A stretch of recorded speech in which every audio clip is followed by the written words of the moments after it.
Bermula dari sebuah mesin jahit dan sepeda kumbang di tahun 1963, Handoko Subali yang pada saat itu adalah seorang buruh pabrik tas, mencoba usaha baru dengan memproduksi tas sendiri.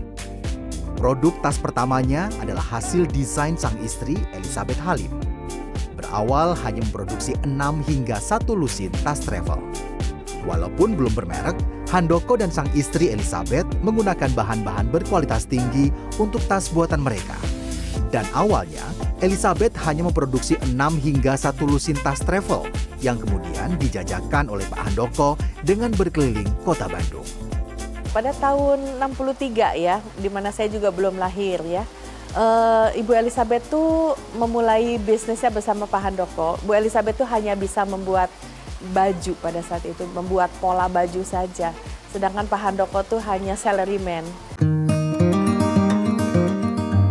Awal memulai usaha mereka, Lisa Subali, putri dari Elizabeth Halim dan Handoko Subali bercerita bahwa produk mereka sering ditolak konsumen. Namun kini, banyaknya permintaan pesanan dari konsumen membuat pasangan suami istri ini memutuskan untuk menerima karyawan. Dan kegigihan sang ibu untuk terus memperbaiki produk membuat banyak model tas serta menjaga kualitas menjadi salah satu prinsip yang terus dijalankan hingga hari ini.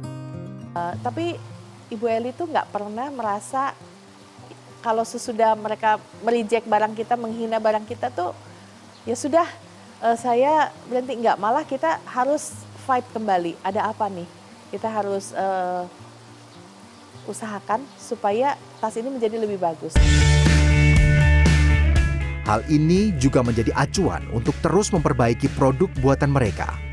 Pengembangan target pasar juga terus dilakukan.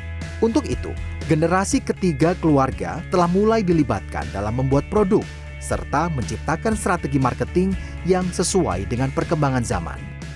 Menghargai anak muda punya ide gitu. Anak muda yang berkreasinya tuh luar biasa gitu. Jadi mereka juga udah mulai appreciate kita. Teamwork lah gitu. Jadi kita bakal selalu bisa ngeluarin something yang special karena teamwork itu sih sebetulnya. Operasional perusahaan kini sudah banyak dipegang oleh generasi kedua dan ketiga keluarga. Para pekerja masih merasakan support dan budaya yang sama seperti saat Elizabeth dan Handoko terjun langsung dulu. Salah satunya Nila Husnani yang telah bekerja selama 32 tahun merasakan betul hal tersebut. Saya punya atasan yang memang bisa memberikan kepada saya support dan selalu keluhan-keluhan saya mereka membimbing, memberi arahan kepada kita sehingga saya bisa bekerja dengan nyaman.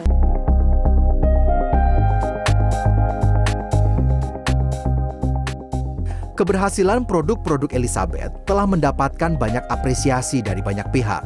Mulai dari penghargaan 21 Kartini Indonesia, penghargaan Upakarti, Top Brand Award, hingga Indonesia Living Legend Award Companies. Dari sisi pendapatan, mereka juga kembali mulai bangkit pasca pandemi dengan banyak memanfaatkan penjualan secara daring dan menunjuk brand ambasador yang sesuai dengan profil produk. Ya, berat. Waktu itu nggak disangka. Awalnya kita pikir pandemi hanya 3 bulan kita stop bekerja atau kita sampai nol ya pendapatan. Saat itu udah seperti mimpi buruk, tapi akhirnya sekarang kita kalau lihat ke belakang, kita bisa.